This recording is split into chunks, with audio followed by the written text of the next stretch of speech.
HSC higher math প্রথম পত্র বৃত্ত চ্যাপ্টারের ক নম্বরের মধ্যে রয়েছে ক নম্বর ইম্পর্ট্যান্টগুলোর মধ্যে একটি হচ্ছে 0, 3 কেন্দ্র এবং 3 একক ব্যাসার্ধ বিশিষ্ট বৃত্তের পোলার সমীকরণ নির্ণয়। পোলার সমীকরণ তার মানে আই আর থেটা দিয়ে প্রকাশ করতে হবে। এখানে প্রথমে আমরা এক্স দিয়ে বের করে নেব, মানে কার্তেশীয় বের করে নেব। তাহলে 0, 3 কেন্দ্র এবং 3 একক ব্যাসার্ধ বিশিষ্ট বৃত্তের সমীকরণ আমরা জানি সমীকরণ হচ্ছে, এটাকে ধরতে হবে এইচ কে।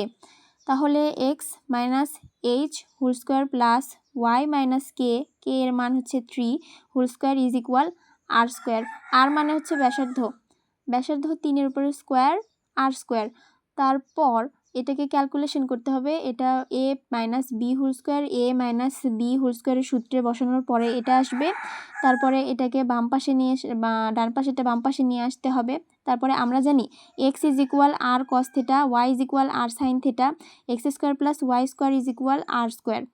এই মান বসানোর পর R is equal R X square plus Y square R square, X square plus Y square R square. এই মান বসানোর পর উত্তর আসবে R is equal 6 sine theta, যা বৃত্তের একটি পোলার সমীকরণ।